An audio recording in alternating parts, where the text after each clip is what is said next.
안녕하세요. 신앙송과 책 읽기 서태연 TV입니다. 오늘은 피닉스 출판사 기획실에서 한 권으로 엮은 탈무드 책은담 중 책은담을 읽어드리겠습니다.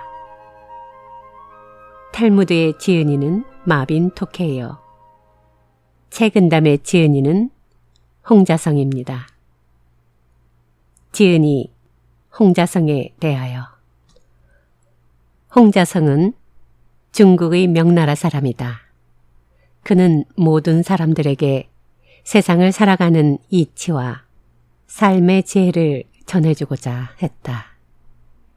이 글들은 홍자성의 책은담 중에서 인생의 지표가 될 수 있는 핵심 내용만을 간추려 현대인이 쉽고 재미있게 읽을 수 있도록 재구성하였다.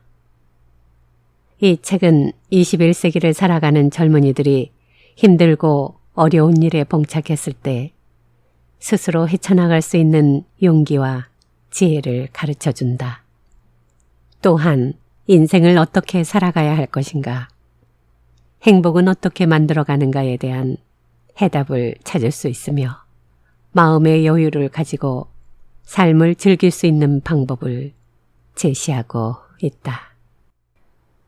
이 책에서 책은담은 1장 집착을 버리는 지혜, 2장 자유를 누리는 지혜, 3장 꿈을 키우는 지혜로 되어 있는데 오늘은 2장 자유를 누리는 지혜를 읽겠습니다.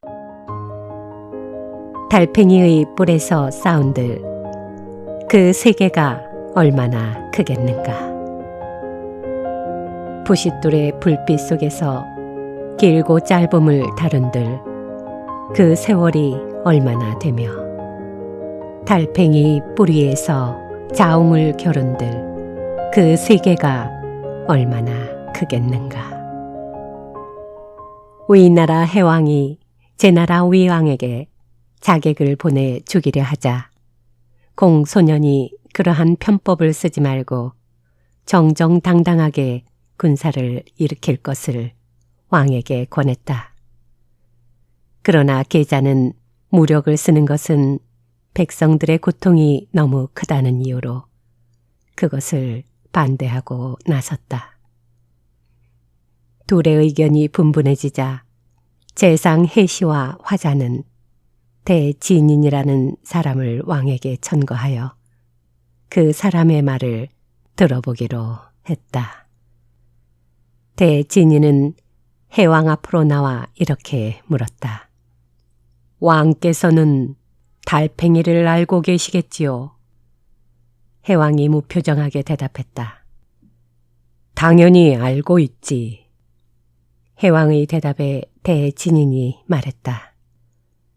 달팽이의 왼쪽 뿔에는 촉씨가 나라를 세웠고 오른쪽 뿔에는 만씨가 나라를 세웠는데 두 나라는 언제나 영토를 조금이나마 더 차지하기 위해 전쟁을 하다가 그 전사자가 10,000명이나 되었고 어떤 때는 서로를 추격하는데 보름씩이나 걸렸다고 합니다.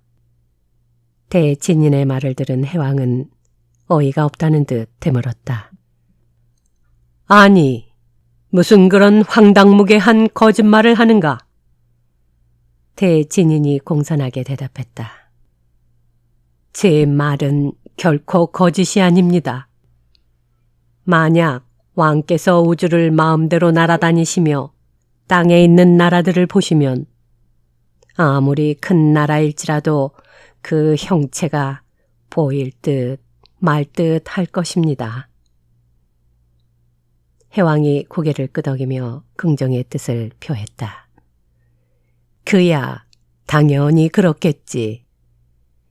이에 대진인이 힘을 얻은 듯 힘주어 말했다. 그런 만큼 위나라니 제나라니 하고 따져봤자 아무 소용이 없습니다.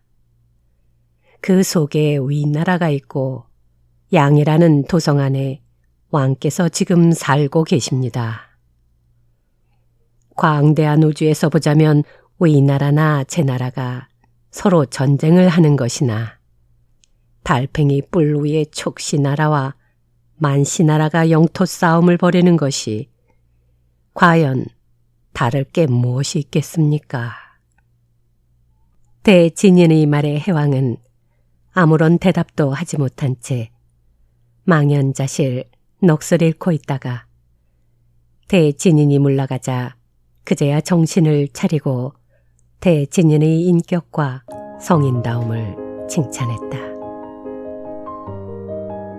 쉬려면 때를 찾지 말고 지금 당장 쉬어라. 사람이 당장에 쉬어야 할 때를 당하여 쉬면 곧 깨우칠 수 있으나 따로 쉴 곳을 찾는다면 아들과 딸을 혼인시킨 뒤라 하더라도 일이 적지 않을 것이다. 스님과 도사가 좋다지만 그 마음만으로는 속세에서 벗어날 수가 없다. 옛 사람이 이르기를 지금 당장 쉬려면 곧 쉴 수 있지만 만약 그만둘 때를 찾는다면 그만둘 때가 없으리라 라고 했으니 참으로 훌륭한 말이라 하겠다. 갈대가 우거진 강가에 먼 길을 여행하던 기러기 떼가 잠시 내려앉았다. 기러기들은 강가에서 며칠을 쉬며 고난 몸의 피로를 풀었다. 강에는 먹이가 풍부해서 쉬이 떠나기가 아쉬웠지만 다가올 겨울을 생각하며 서둘러 떠날 채비를 했다. 그런데 기러기들이 막 출발하려는 순간 한 기러기가 동료 기러기들에게 주저하며 말했다. 나는 이곳이 너무 마음에 들어. 그래서 조금만 더 있다가 떠날 생각이야. 동료 기러기들이 내년에 다시 오면 되니 같이 가자고 달랬지만 그 기러기는 그 말을 들은 채도 하지 않았다. 할 수 없이 동료 기러기들은 한시라도 빨리 자신들을 쫓아오라는 당부의 말을 남긴 뒤 아쉬운 표정으로 먼저 떠났다. 동료들이 떠나가고 혼자 남은 기러기는 맛있는 먹이들을 잔뜩 먹으며 하루만 하면서 떠날 날짜를 계속 늦추었다. 어느새 강가에 피었던 아름다운 갈대들도 모두 찬바람에 시들어가고 새벽이면 찬소리가 온 대지를 하얗게 뒤덮었다. 추운 겨울이 성큼성큼 다가오고 있었던 것이다. 그제야 기러기는 정신을 차리고 떠날 준비를 서둘렀다. 그러나 기러기가 막 날개를 펴고 하늘로 날아오르려고 하는 순간 불행하게도 너무 살이 찐 나머지 제대로 몸을 가눌 수조차 없는 상황이 되어 있었다. 결국 가야 할 때를 놓친 기러기는 가엾게도 강가에서 추위에 얼어 죽고 말았다. 몸도 마음도 자유롭게 하라. 명예와 이익을 위한 다툼은 남들에게 맡기되 모두가 여기에 열을 올려도 미워하지 말라. 고요하고 단박함은 스스로 즐기되 홀로 깨어있는 것을 자랑하지 말라. 이것이 바로 불교에서 이르는 법에도 얽매이지 않고 공에도 얽매이지 않는 것이니 몸과 마음이 둘 다 자유로운 사람이다. 깨달음에 이른 수도승이 혼자 외진 산길을 걸어가고 있었는데 포악하기로 소문난 강도를 만나게 되었다. 강도는 수도승의 목에 칼을 들이대며 말했다. 목숨이 아깝거든 가진 걸 몽땅 내놓아라. 그러나 수도승은 전혀 두려워하는 기색이 없이 말했다. 그거 참 듣기 좋은 말이군. 그렇지 않아도 마음속에 보물이 너무 가득해서 어디에다 덜어버리고 싶었는데 자네가 가져가기만 한다면 그 얼마나 고마운 일인가. 신경 쓰지 말고 모두 가져가게나. 수도승이 뜻밖의 말과 행동에 놀란 강도가 되물었다. 마음속에 버무리라니 그게 무슨 소리지? 수도승은 표정을 진지하게 바꾸더니 강도에게 물었다.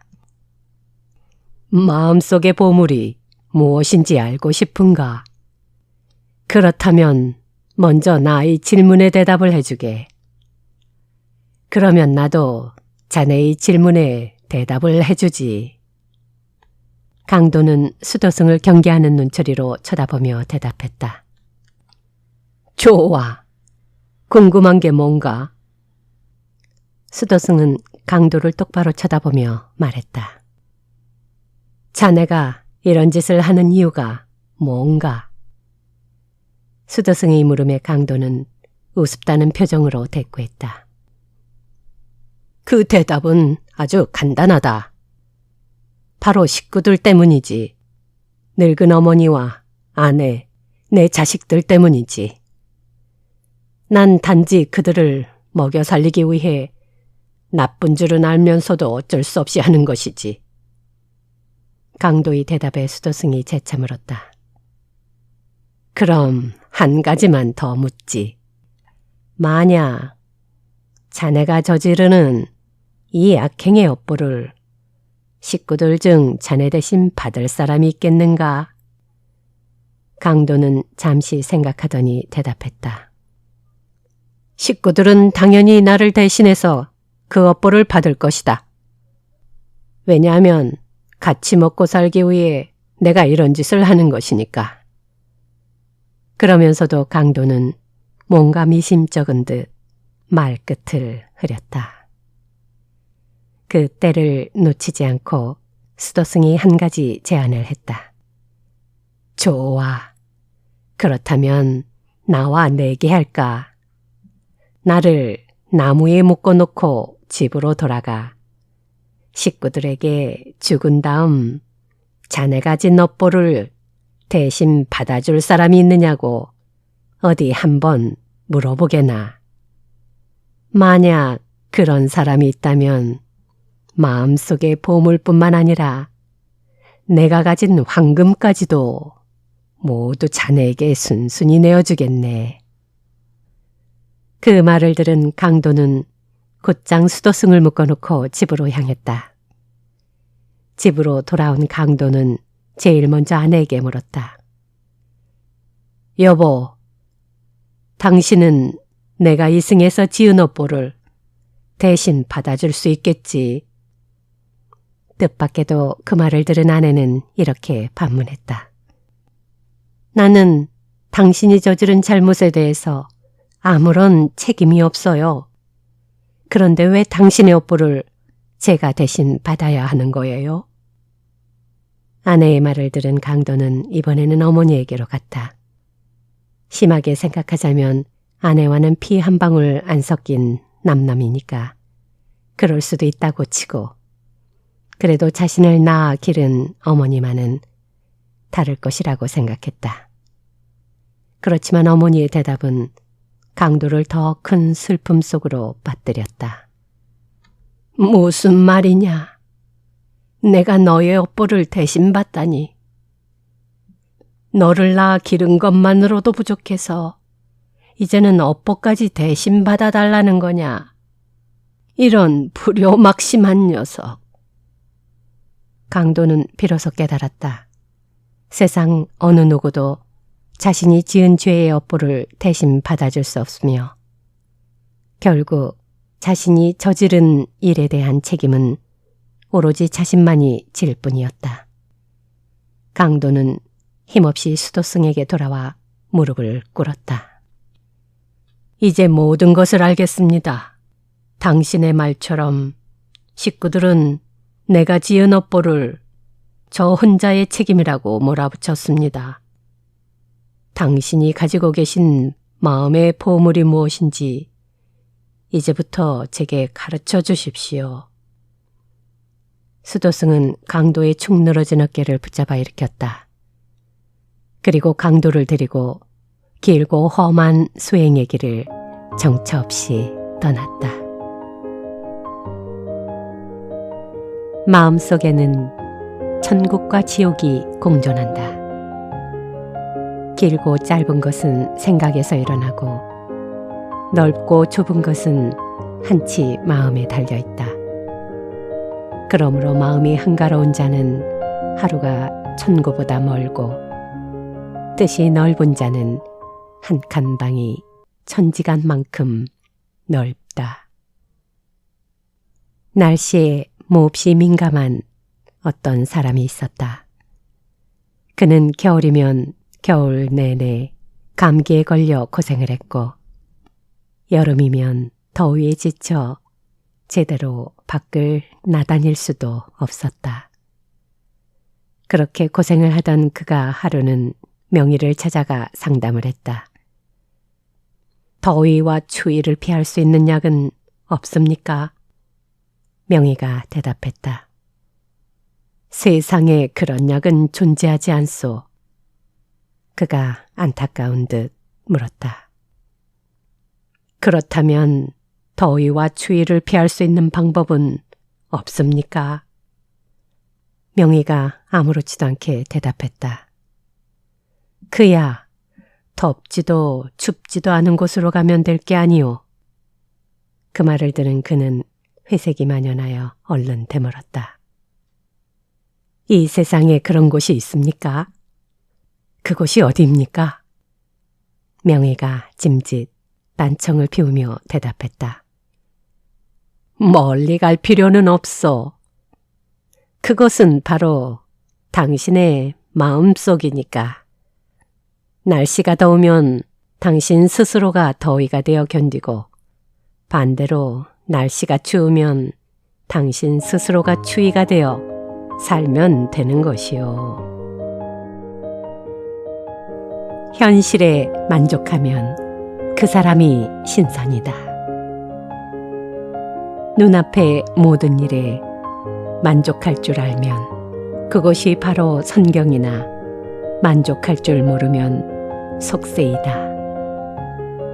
세상의 모든 인연을 잘 사용하면 살리는 작용을 하나, 잘못 사용하면 죽이는 작용을 한다.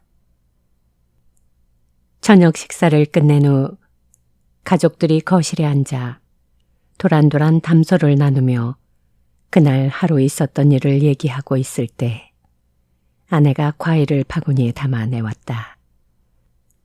아내는 먼저 시어머니에게 시원한 배를 깎아서 권하고 남편에게는 귤을 까준 뒤 두 아이들에게는 각자 사과 한 개씩을 내밀었다.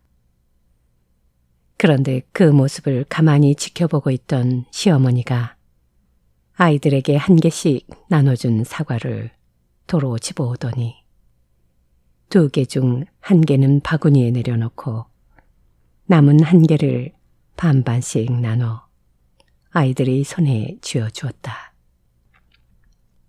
의아하게 여긴 며느리가 시어머니에게 물었다. 어머니, 사과를 왜 굳이 반반씩 나누어 주시는 거예요? 그러자 시어머니는 조용히 그 이유를 설명했다. 그게 바로 사랑이란다.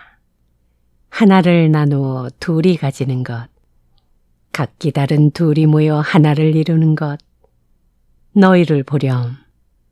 모르는 둘이 만나 또 다른 둘을 낳았잖니. 나누면 커지고 합해지면 더 큰 것을 잉태하는 것이 바로 사랑이란다. 앞으로 나아갈 때는 물러서는 생각도 하라. 한 걸음 진보할 때에 한 걸음 뒤로 물러날 것을 생각하면 재앙을 거의 면할 수 있고 손을 댈 때에 손을 떼는 일을 먼저 도모하면 위험에서 거의 벗어날 수 있다. 전국시대의 제나라의 재상 맹상군은 매우 어지러서 식객이 3,000명이나 되었다.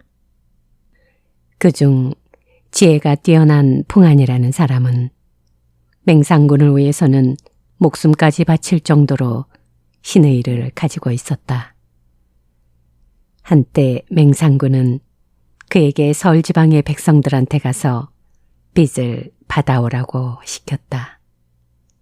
서울지방에 도착한 풍안은 빌려준 돈의 이자로 10만 냥을 받자 백성들을 위해 맹상군의 이름으로 큰 잔치를 베풀었다.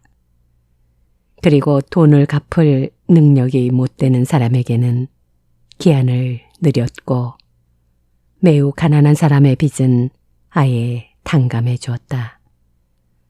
마지막 날 백성들이 맹상군 만세 하는 소리를 들으며 풍안은 돌아와 말했다.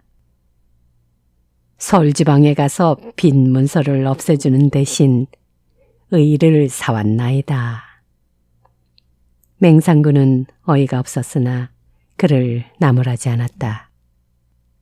그러던 어느 날 진나라에서 그가 왕의 자리를 넘본다는 소문을 퍼뜨렸다.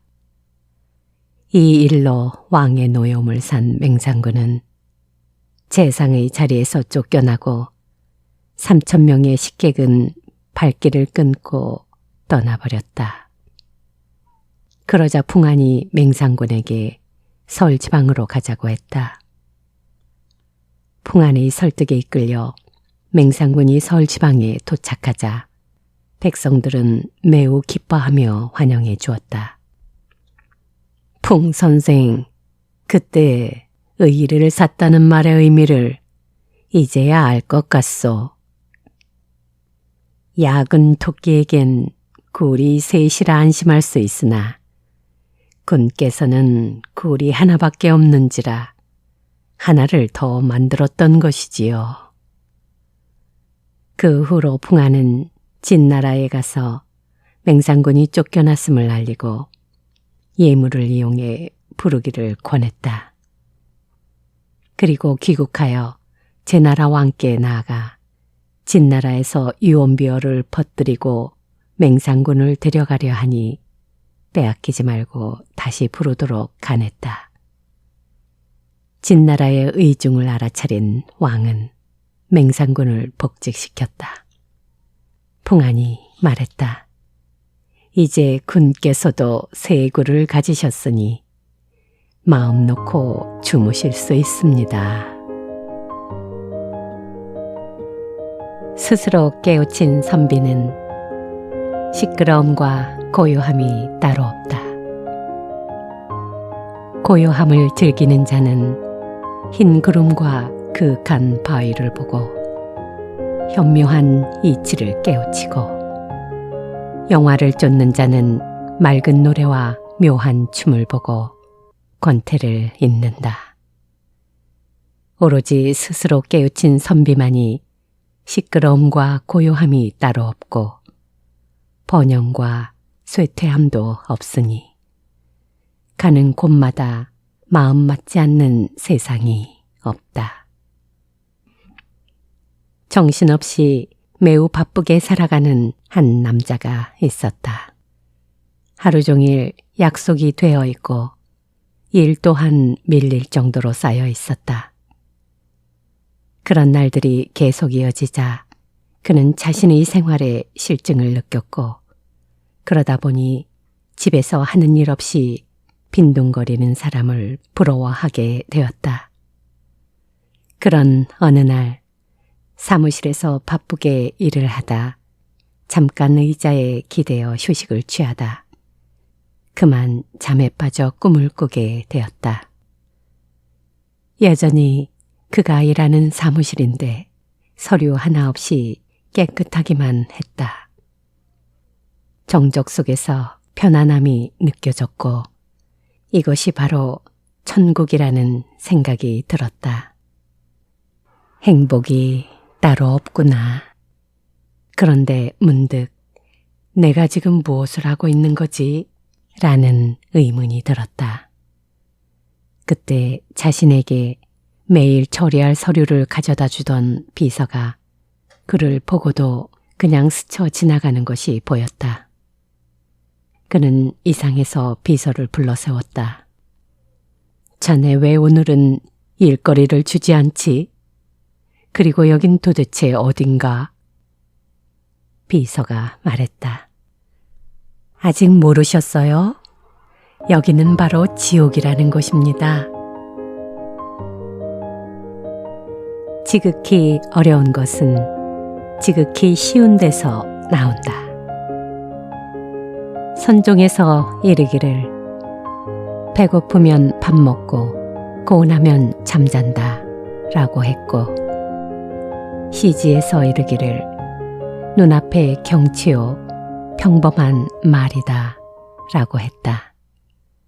흔히 가장 높은 것은 가장 낮은 것에 깃들여 있고, 지극히 어려운 것은 지극히 쉬운 데서 나오는 법이니, 뜻이 있는 사람은 오히려 멀고 마음이 없는 사람은 저절로 가깝다. 어느 날 거지 성자가 동양 그릇을 챙겨들고 강가로 나갔다. 강가에 도착하여 동양 그릇으로 막 물을 뜨려는 순간 어디선가 개 한 마리가 나타나 쏜살같이 달려오더니 거지 성자를 뛰어넘어 물을 마시는 것이었다. 그 모습을 본 순간 거지 성자가 혼잣말을 했다. 세상에, 나는 무엇 때문에 지금까지 이 그릇을 들고 다녔지? 저 개가 나보다 훨씬 낫구나. 거지 성자는 동양 그릇을 강에 던져버리고 개가 물을 먹는 것처럼 물을 마셨다. 그 후로 거지 성자와 개는 친한 친구 사이가 되었다. 유에서 무로 돌아가는 숨겨진 이치를 깨달아라. 물은 흘러도 그 소리가 없으니 시끄러운 곳에 있으면서도 고요함을 보는 취미를 얻을 수 있고, 산이 높아도 지나는 구름을 꺼리지 않으니 유에서 나와 무로 돌아가는 숨은 이치를 깨달을 수 있다. 한 제자가 스승의 임종을 지켜보다가 물었다. 누군가 제게 스승에 대해 물으면 어떻게 대답할까요? 제자의 물음에 스승이 유언을 남기듯 대답했다. 그럴 땐 바로 내가 그다 라고 하게. 그런 후 스승은 세상을 떠났다. 제자는 스승이 한 마지막 말을 아무리 생각해도 이해가 되지 않았다. 어찌 내가 스승이란 말인가? 제자는 이 문제를 두고 많은 시간 고민하였다. 그로부터 몇 해가 지난 어느 봄날이었다. 그는 산길을 가던 중이었는데 갈증이 느껴져 시냇가에 앉아서 물을 마셨다. 어느 정도 갈증이 가셔지자 물에 비친 자신의 얼굴을 보게 되었다. 그의 얼굴은 물결에 금방이라도 흩어질 듯 흔들렸다. 그 물결 아래에는 깨끗한 자갈이 일렁이며 흐느적거렸고 작은 피라미 몇 마리가 한가롭게 헤엄쳐 다니고 있었다. 또한 하늘을 떠가는 구름들과 나무와 계곡의 그림자가 자신의 얼굴 위에 겹쳐 어른거렸다. 오랫동안 물속을 들여다보던 제자가 갑자기 고개를 쳐들며 큰 소리로 웃어대기 시작했다. 그 웃음소리는 메아리가 되어 골짜기와 산으로 퍼져나갔다. 그는 비로소 스승의 가르침을 깨달았던 것이다. 마음에 집착을 담으면 아름다움도 고해다. 살림은 아름답지만 한번 시설에서 거기에 집착하면 곧 시장 바닥이 되며, 글과 그림은 고상하지만 한번 탐닉하여 거기에 빠지면 곧 장사치가 되고 만다. 대체로 마음이 물들어 집착이 없으면 속세도 선경이요, 마음에 집착이 있으면 선경도 고해가 된다. 늘 시무룩한 표정으로 아무 일도 하지 않고 살아가는 한 남자가 있었다. 그는 아침에 자리에서 일어나 제일 먼저 신문을 들고 부음 기사가 실린 부분부터 읽었다. 그럴 때면 그의 아내가 이렇게 그를 놀렸다. 당신 이름을 찾고 있어요? 아내의 짓궂은 질문에 그는 이렇게 응수했다. 내 이름이 실려 있어도 상관없어. 하루는 그런 남편을 골려줄 요량으로 그의 아내가 신문사에 전화를 걸어 부음 기사에 남편의 이름을 싣게 했다. 다음 날 그 기사를 본 남편은 큰 충격을 받은 것처럼 보였다. 그런데 잠시 후 남편은 자신의 이름이 난 부음 기사를 오려서 세면장 거울에다 붙였다. 그로부터 한 달이 지난 후 그의 모습은 예전에 그 부수수하던 모습이 아니었다.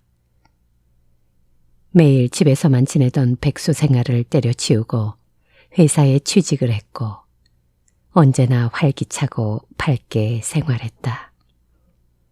그리고 아침마다 부음 기사를 살피던 버릇도 어느 순간부터 없어졌다. 달라진 남편의 모습을 본 아내는 어느 날 출근하려는 남편에게 귀옛말을 했다. 당신은 하늘나라에서 다시 돌아왔어요. 세속에서 벗어나라. 자연을 노래하라. 갈대꽃 이불을 덮고 눈 위에 드러누워 구름 속에 잠이 들면 방에 밤 기운을 가득 보존할 수 있고, 술잔을 손에 쥐고 바람을 읊으며 달을 희롱하면 만겹의 홍진에서 벗어날 수 있다. 폭설을 동반한 세찬 바람이 부는 어느 겨울에 한 남자가 산길을 가고 있었다. 어느덧 날이 저물자 그는 쉬어갈 곳을 찾다가 절을 발견하게 되었다. 절은 너무나 조용했다. 살을 내이는 듯한 추위라 모두들 방으로 들어간 듯 인기척이 전혀 없었다. 그는 우선 몸을 녹이기 위해 땔감을 찾았다. 하지만 어디에도 땔감은 보이지 않아 법당으로 들어갔다. 추위 탓인지 법당에도 사람은 없었다. 그때 법당 한가운데 놓여있는 나무로 만든 불상이 그의 눈에 들어왔다. 그는 재빨리 그 불상을 들고 나와 도끼로 쪼개 불을 지폈다. 불길이 금방 활활 타오르자 추위가 서서히 누그러졌다. 나무 타는 냄새에 달려나온 스님들이 불 주위로 모여들었다. 그들도 따뜻한 곳을 그리워하는 중이라 얼굴에 환희의 그림자가 드리워졌다. 하지만 잠시 후 한 스님이 기겁을 하며 소리쳤다. 아니, 이런 미친 사람을 봤나. 부처님을 쪼개 불을 피우다니. 갑자기 절이 시끄러워졌다. 이놈, 지금 무슨 짓을 하는 거냐? 법당에 나무 불상이 없어진 것을 뒤늦게 한 주지가 달려와 고함을 쳤다. 그러나 그는 소란에도 아랑곳 없이 재를 뒤적거리며 말했다. 보시다시피 지금 사례를 찾고 있는 중입니다. 주지 스님의 얼굴에 노기가 극에 달했다. 뭐라고? 내 제정신이냐? 나무 토막에서 어떻게 사리가 나온단 말이냐? 그러자 그가 웃으며 말했다. 그러면 됐지 않습니까? 나무 토막을 태워 모두 추위를 녹였으니 말입니다. 마음을 항상 고요한 곳에 두어라. 이 몸을 항상 한가로운 데에 두면 영욕과 득실이 어찌 나를 잘못되게 할 수 있으며, 이 마음을 항상 고요한 데에 두면 시비와 이해가 어찌 나를 어둡게 할 수 있겠는가. 한 남자가 여행을 하다가 작은 마을에서 밤을 맞게 되었다. 이리저리 묵어갈 곳을 찾다가 마을에서 제일 부자인 듯한 집에 문을 두드렸다. 집주인은 기꺼이 그를 받아들여 사랑채에 머물게 하고 저녁을 대접해 주었다. 저녁 식사를 마친 그가 몸을 쉬려다 열린 방문 틈새로 뭔가 반짝이는 것이 보여 방문 밖으로 고개를 내밀었다. 그런데 그때 마당을 거닐던 거위가 그것을 삼켜버리는 것이었다. 그는 별 생각 없이 잠자리에 들었다. 그런데 자정이 되었을 즈음 밖이 갑자기 시끌벅적하더니 서너 명의 건장한 하인이 사랑채로 들이닥쳤다. 그리고 막무가내로 그를 집주인 앞으로 끌고 갔다. 사실대로 말하지 않으면 가만두지 않겠소. 보석을 어떻게 했소? 집주인의 고함 소리에 그는 어안이 벙벙했다. 보석이라뇨? 순간 저녁에 보았던 거위가 삼킨 반짝이는 물체가 생각났다. 알겠소. 내가 보석을 찾아주겠으니. 그의 말이 채 끝나기도 전에 주인은 하인들에게 명령했다. 이자의 짓이 분명한 것 같으니 몸을 샅샅이 뒤져보아라. 하인들이 몸을 뒤지기 시작하자 남자는 침착하게 말했다. 아무리 찾아도 보석은 나오지 않을 거요. 그러나 내일 아침까지는 내가 그 보석을 찾아드리죠. 대신 한 가지 부탁이 있는데 이 집에서 기르는 거위를 나와 함께 지내도록 해주시오. 집주인은 그의 말이 약간 이상했지만 대수롭지 않게 여기고 소원대로 해주었다. 그날 밤 그는 온몸이 묶인 채 헛간에서 거위와 함께 밤을 보냈다. 다음 날 아침 집주인과 하인들이 헛간으로 들이닥쳤다. 그들을 보며 남자가 근엄하게 얘기했다. 저기를 보시오. 보석이 있지 않소? 그는 밤새 거위가 눈 똥을 가리켰다. 보석을 찾은 주인은 민망해하며 자초지종을 물었고 여행자는 어제 저녁에 보았던 일을 들려주었다. 얘기를 다 들은 주인이 안타깝다는 듯이 말했다. 진작 말씀을 하시지 그랬습니까? 그럼 이런 고생을 하지 않아도 되었을 텐데 참으로 답답하십니다. 이에 남자가 말했다. 나야 하룻밤 고생하면 되지만 어젯밤의 사실대로 말했다면 보석을 삼킨 거위는 바로 죽임을 당했을 것 아닙니까? 타고난 천성으로 사물을 대하라. 사람의 마음은 꾀꼬리 소리를 들으면 기뻐하나 개구리 소리를 들으면 싫어하고 꽃을 보면 가꾸려 하나 풀을 보면 베어버리려 하나니 이는 단지 형체와 기질에 따라 마음을 움직이는 것이다. 그러나 천성으로서 본다면 그 어느 것이 하늘이 작용해서 올리는 것이 아니며 스스로 자라나는 뜻을 펴는 것이 아니겠는가.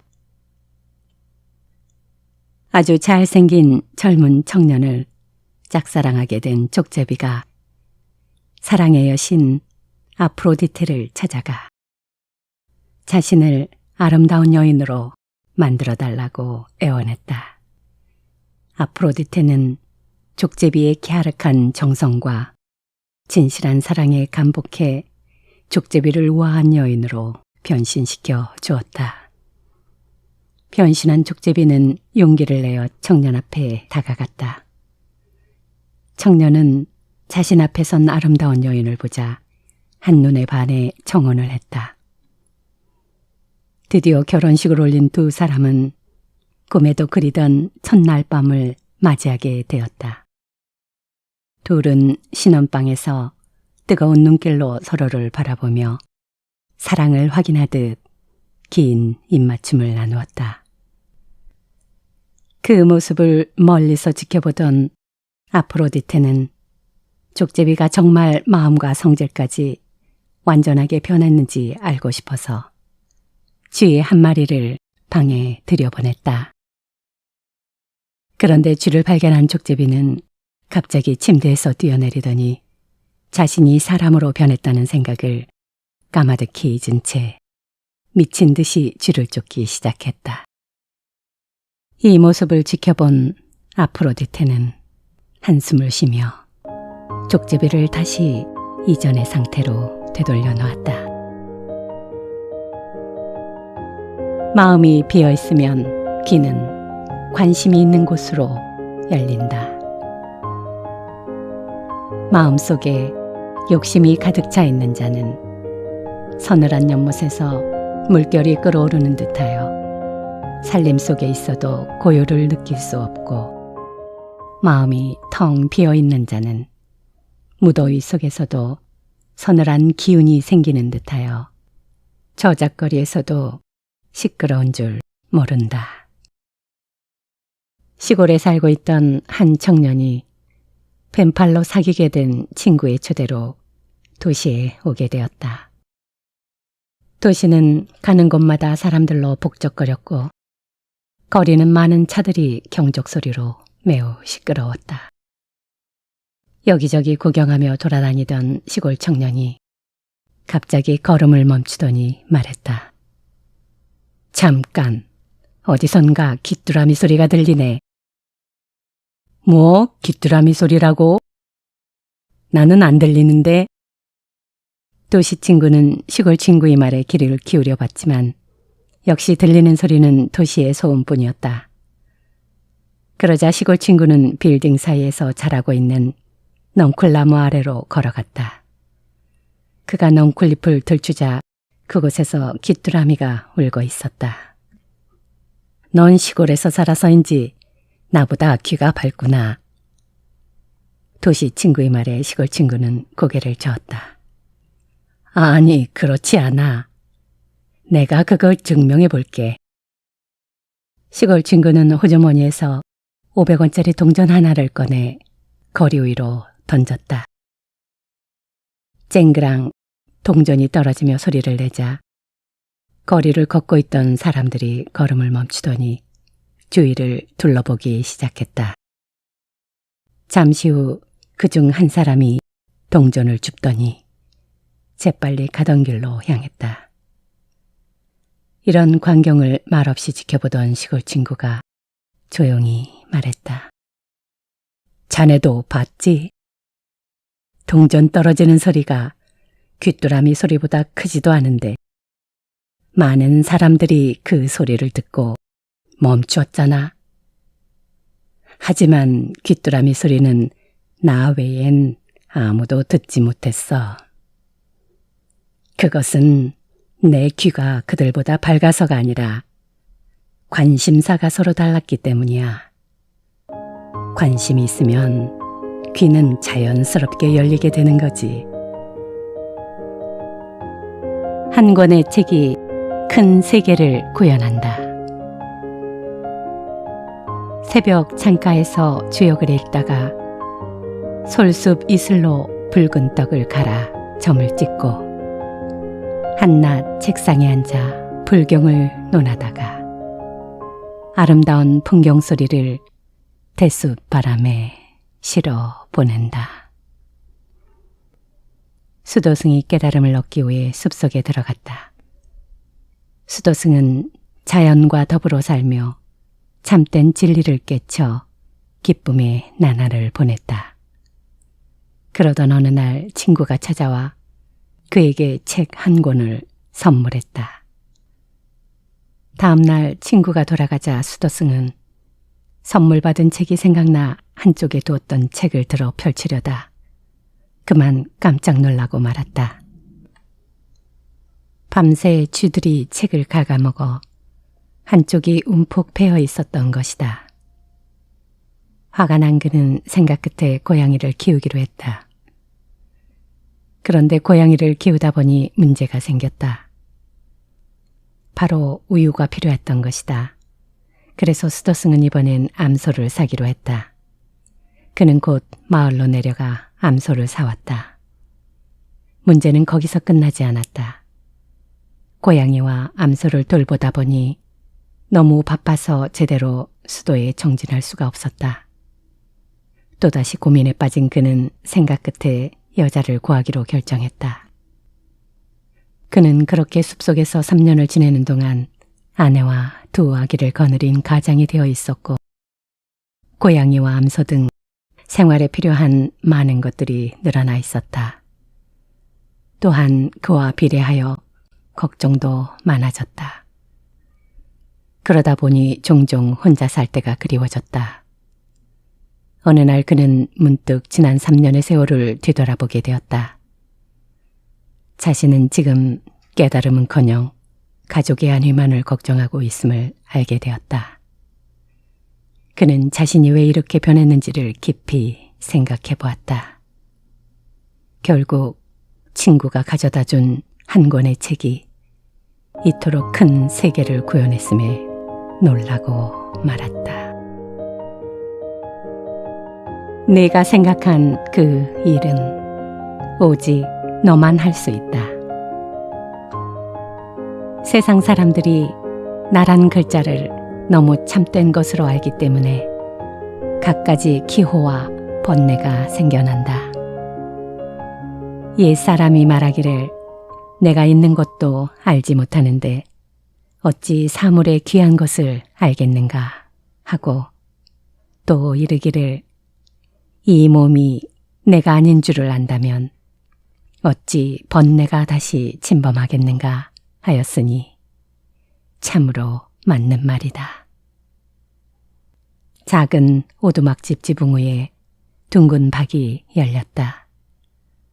박은 조금씩 몸이 커지면서 하늘에 뜬 둥근 보름달만큼 커지면 자신의 몸에서도 달처럼 환한 빛이 나리라고 잔뜩 기대를 했다. 가을이 깊어지자 박은 보름달만큼 커졌다. 그렇지만 자신의 몸에서는 아무런 빛도 나지 않았다. 박은 보름달에게 왜 자신의 몸에서는 빛이 나지 않는지 물었다. 그러자 보름달이 미소를 띠며 말했다. 전에 내가 만난 한 아이가 있어. 처음에 그 아이는 텔레비전을 보고는 탤런트가 되는 게 꿈이라고 내게 말하더군. 그러더니 얼마 후에는 재미난 동화책을 읽고 아름다운 동화를 쓰는 작가가 되는 게 꿈이라고 말하는 거야. 박이 궁금한 듯 보름달에게 물었다. 그 아이는 자신의 꿈을 이루었어요? 보름달이 다시 찬찬히 얘기했다. 세월이 흘러 어른이 된 그 아이는 자신은 그저 평범한 아이의 엄마가 되었다는구나. 보름달의 말을 들은 박이 힘없이 고개를 떨구며 물었다. 그 아이는 왜 자신의 꿈을 이루지 못한 걸까요? 보름달이 박에게 다정하게 말했다. 그건 말이야. 누구나 타고난 재능이 다르기 때문이야. 보름달의 말을 들은 박은 깊은 생각에 잠겼다. 다시 한 달이 지나 보름달이 박을 찾아왔을 때 전보다 더욱 노랗게 익은 박이 보름달에게 담담한 목소리로 말했다. 달님, 드디어 제가 할 수 있는 일을 발견했어요. 저는 세상에서 제일 단단한 바가지가 되겠어요. 박의 말을 들은 보름달은 환하게 웃으며 말했다. 참 좋은 생각을 했구나. 내가 생각한 그 일은 세상 어느 누구도 할 수 없는 오로지 너만이 할 수 있는 일이지. 분주함 속에서도 참된 취미를 가져라. 복잡하고 바쁠지라도 한번 냉정한 시각으로 보면 무수한 괴로운 생각을 덜게 되고 일이 뜻한 바대로 안 되었을지라도 정열이 있으면 수많은 참된 취미를 얻게 된다. 제 나라의 경공이 수도의 교회에 있는 우산에 올라갔을 때의 일이다. 그는 해질녘의 시가지를 내려다보며 다음과 같이 말하였다. 아, 정말 아름다운 나라로다. 어찌 내가 이런 나라를 두고 죽을 수가 있겠는가. 이 세상에 죽음이라는 것이 없었다면 이런 고민은 하지 않아도 될 것을. 충신인 사공과 안국어는 그 말을 듣고 모두 눈물을 머금으면서 말했다. 우리들은 임금님의 덕으로 살아가고 있습니다만 비록 야채 부스럭이나 파는 썩은 고기를 먹는다 해도 결코 죽고 싶은 생각은 없습니다. 하물며 임금님께서는 말할 나위가 없겠습니다. 그런데 장관인 한자는 옆에서 그 말을 듣고 웃고 있었다. 그 모습을 본 경공이 안자를 돌아다보고 말했다. 모두 나와 함께 슬퍼하고 있는데 그대는 어이에 웃고 있는 것인가? 그러자 안자가 대답했다. 만약 현명한 군주에게 영원한 삶이 주어져 있다고 한다면 태공망이나 환공이 그렇게 하였을 것이며 용기가 있는 군주에게 영원한 삶이 주어져 제 나라를 다스리게 할 수 있다면 장공이나 영공이 이미 그렇게 하였을 것입니다.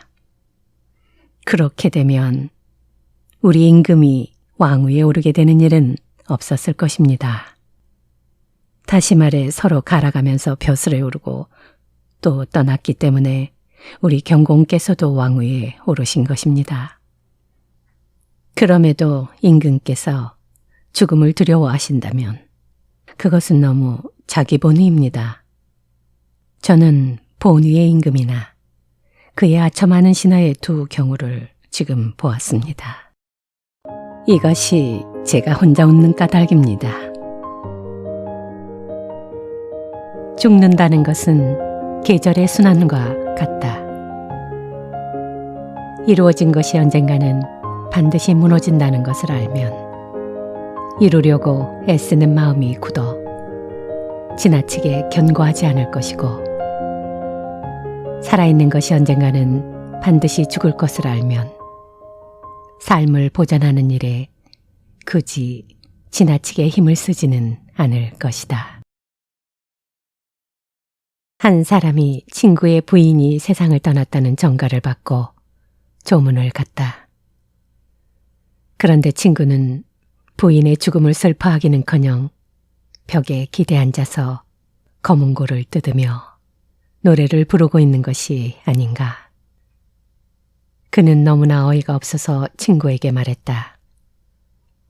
자네는 부인과 반평생을 함께하며 자식도 낳았는데 부인의 죽음을 슬퍼하지는 않고 악기를 켜며 노래까지 부르다니 정말 보기가 민망할 정도네. 친구는 그의 말에 차분히 말했다. 그게 아닐세. 아내가 세상을 떠났을 때 처음에 나도 슬펐네. 하지만 인간이란 당초 생명이 없다는 생각이 들었어. 생명은 고사하고 형체도 없으며 그 기운조차 없는 것이지. 그저 혼돈의 세계 안에 섞여 있던 것이 변해서 기운을 낳고 기운이 변해서 형체가 생기고 형체가 변해서 생명을 갖게 되고 그것이 변해서 죽은 것뿐이라는 그런 생각. 다시 말해 살고 죽는다는 것이 계절의 순환처럼 느껴지더군. 그러니 하늘과 땅을 이불과 베개 삼아 편안히 잠들어 있는 아내의 모습 앞에서 내가 가슴을 치며 슬퍼한다는 것은 하늘의 이치를 모르는 마치 바보와 같은 행동이라는 생각이 들어서 그만두었네. 자연의 소리는 최고의 문장이다. 숲 사이로 부는 솔바람 소리와 도로 위를 흐르는 샘물 소리도 고요한 중에 들어보면 전부가 천지 자연의 움직임이라는 것을 알게 되고 풀숲에 피는 안개와 물속에 비친 구름도 한가로운 마음으로 바라보면 전부가 천지 최고의 문장임을 알게 된다. 한 여름밤 어떤 사람이 더위를 식히기 위해 뜰에 있는 평상에 누워 하늘을 바라보고 있었다. 그런데 어느 순간 하늘에서 구름 같은 것이 훨훨 춤추듯 내려오더니 마당에 사뿐히 내려앉았다. 그 사람이 놀라 자세히 보자 아름다운 선녀가 서 있었다. 매우 놀란 그 사람은 누구냐고 물으니 선녀는 하늘에서 내려온 직녀라고 말했다. 선녀의 말에 그 사람은 선녀가 입고 있는 날개옷을 자세히 살펴보았는데 신기하게도 바느질한 흔적이 전혀 없었다. 그 사람이 신기한 표정으로 선녀에게 물었다. 이 옷에는 전혀 설계가 없는데 어찌 된 일입니까? 선녀는 잠시 미소를 짓더니 대답했다. 하늘나라에선 바느질을 하여 옷을 만들지 않습니다. 그래서 솔기가 없지요. 사람의 마음은 굴복시키기 어렵다.